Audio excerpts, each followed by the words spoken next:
Hey, this is Yosuke Konishi of NWN and Helios Press. You're listening to Great Metal on Dave Softee's Metal Meltdown on Metal Messiah Radio.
Are you ready, Metal Maniacs? We have something very special for you tonight as we talk to founder and owner of American extreme metal label Nuclear War Now Productions, which has been active for 24 years now. How time flies, huh? And his announcement of the formation of Helios Press, a new record pressing plant that's under construction in Brady, Texas. And we will be hearing bands from his label, NWN, throughout the entire show. So let's hear it for Yosuke Konishi. Hey, everyone. Thank you for this interview. Welcome to the Metal Meltdown, Yosuke. It's an honor to get with you. We've never talked before, but I'm really interested in hearing everything about you, and I appreciate you for taking the time to do this. And this is a very important, as I said, and it must be a very costly venture for you, I'm sure. Yeah, so the factory building project is going to be a pretty big endeavor, as you can imagine. So yeah, I ended up just cashing out all my retirement plans and my savings and whatever else we could scrape up, we did. And we're pretty far along now. We got the building, we purchased it. We're not renting. We bought the pressing machines. We bought those as well, not rented. And the next step is to work on the infrastructure for the building in Brady. Which involves the pipes and the electrical and the boiler and chiller systems. All of this is going to cost a lot of money, so we'll be doing a fundraiser sometime in March. And right. if you follow me on Instagram or or you know, if you read my blogs or whatever, you can follow the progress there.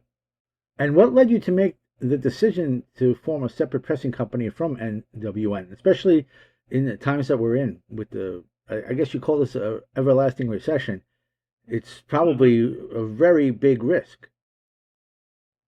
Yeah, I think bringing manufacturing back to the U.S. is a very important thing to do.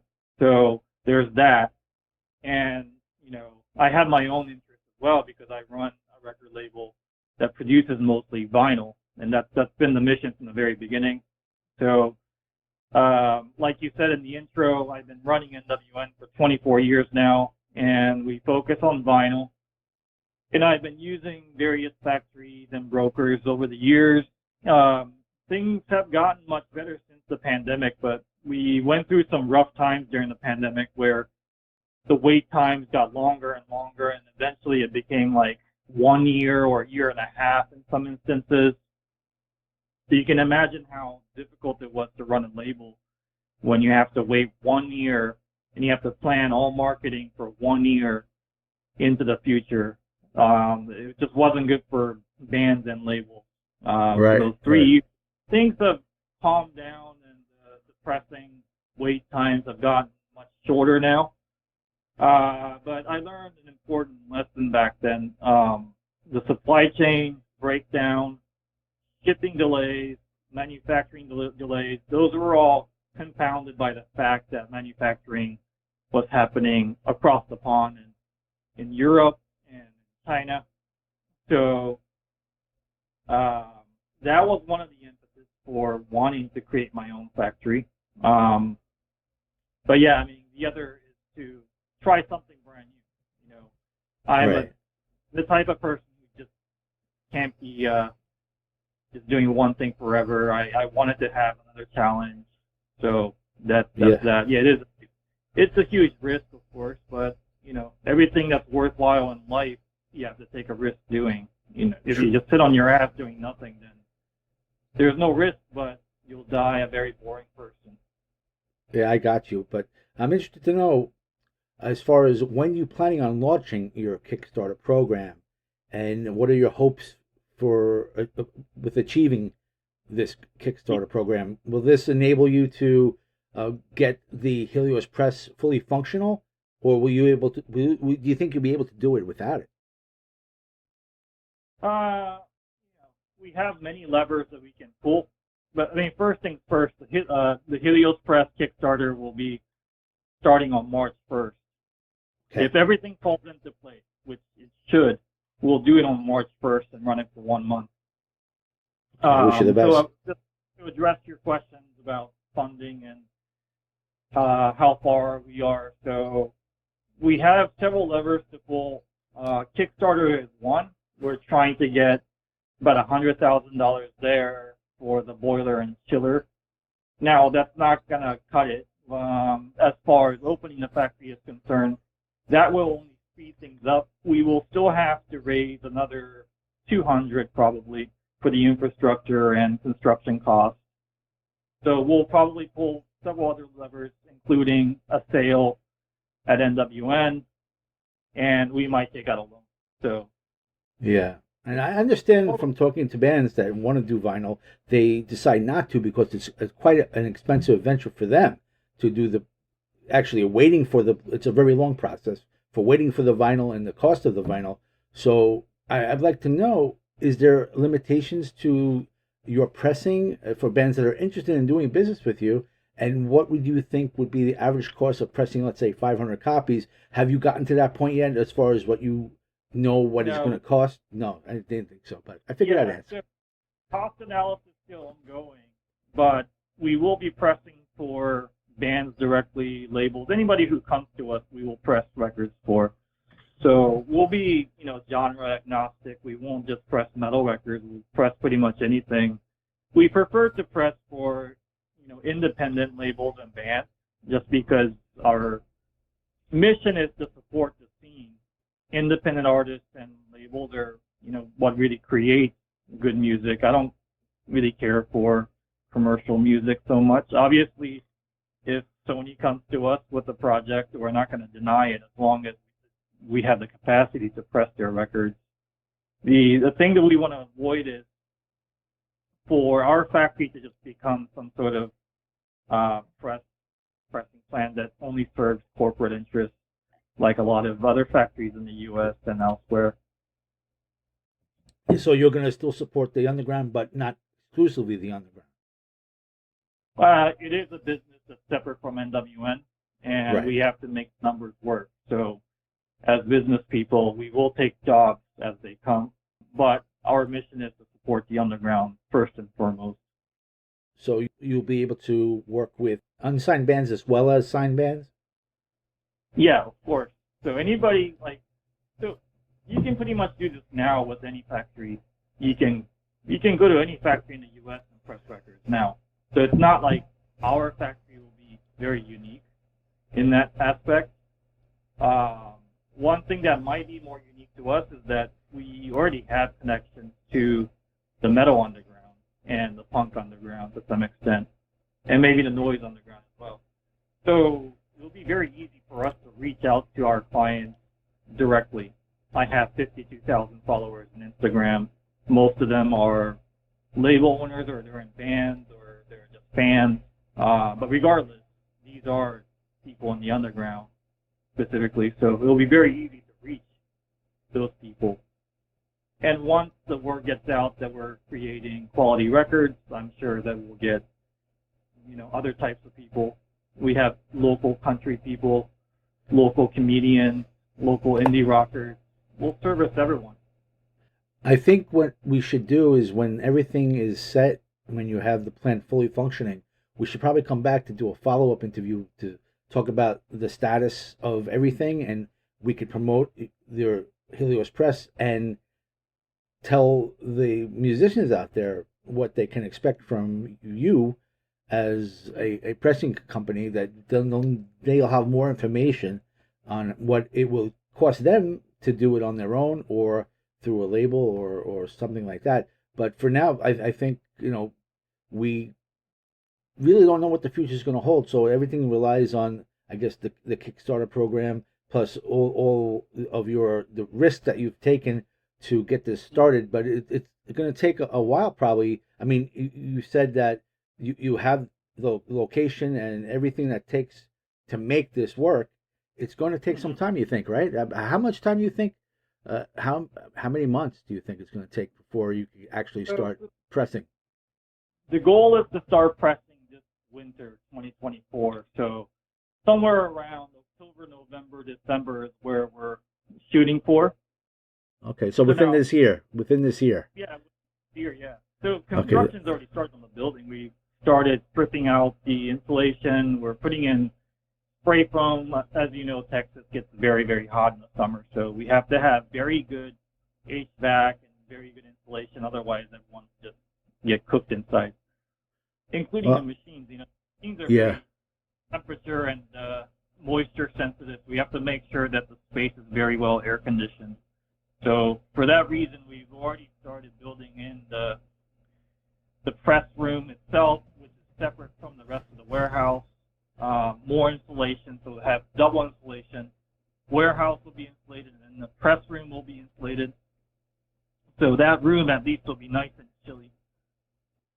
Yeah, you have a lot of work ahead of you, but we wish you the best of success in getting this done, because this is, like I said, very important.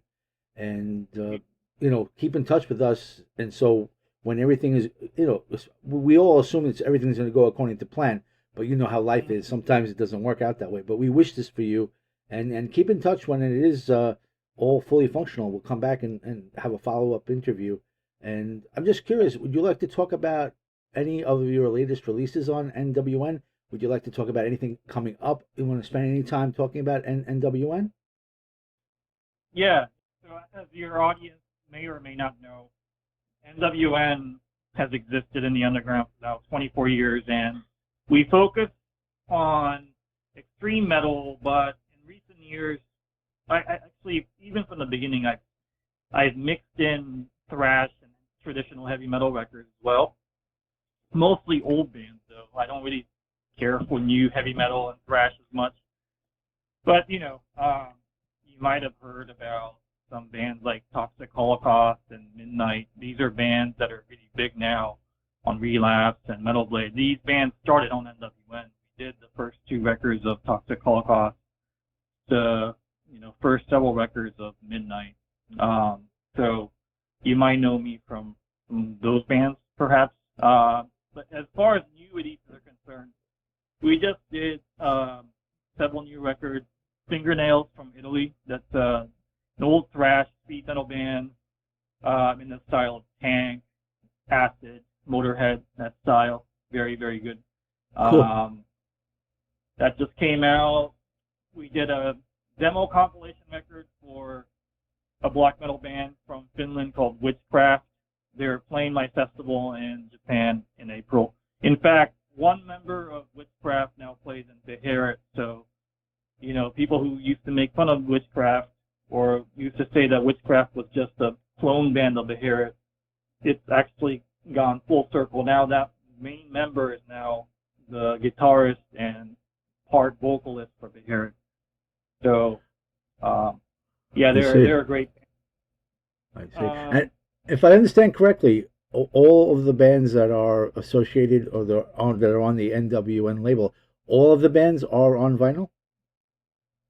We do almost everything on vinyl, yeah, and sometimes CDs and tapes, but our goal is to make vinyl first and foremost. All right. Well, that's great news because then you have your experience with vinyl. You know what to deal with. Yeah, I mean, I'm on number 710 records, and each pressing is, anywhere from 250 copies to 5,000 copies. If you do the math, it's a lot of records that's gone through NWN over the years. Right, and currently you have like a roster of approximately 100 artists, I believe, right? Yeah, not that many active bands because I tend to do a mixture of new bands and reissues of old bands. I see. So just recently, I started a series called Eastern Bloc Obscurities, where I focus on Eastern Bloc, Iron Curtain bands from the 80s and early 90s before the Iron Curtain fell. So these are former Soviet Union bands, and I've done grindcore, extreme grindcore, all the way to heavy metal records from that time period, and more are coming in the near future, including Abadona from Russia, Graveside from Russia. I see that you're really big into black metal bands of all kinds. That's a big thing for you. So I do music from whatever I think is worthwhile to highlight. So the way I see the role of record labels is that we are curating music on behalf of fans out there, because we're living in an age where any type of music, anything can be heard on YouTube. It's just a huge amount of information that's coming at you at all times. It's compounded by the fact that it's much easier to record, and it's gotten so much easier to just self-produce your music and put it out there. So Right. I see the job of labels as one of curation and one of promotion. So curation in terms of digging up the past and curating what we think is good music out there. Now, these are subjective.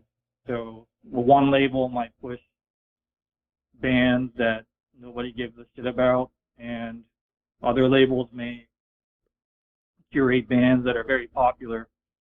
But yeah, I mean, my goal is to make sure that I stick to my true taste and I don't get influenced by commercial interests. Right. I don't believe that people are buying music as much as they used to, but the advantage that you have is people collect vinyl because it's bigger. You could hold it in your hand, especially with the artwork and all that. So actually, even people not buying music like they've used to, I'm talking about like CDs and digital downloading and all that. You can't digitally download a vinyl offering. You have to actually buy it and have it in your collection.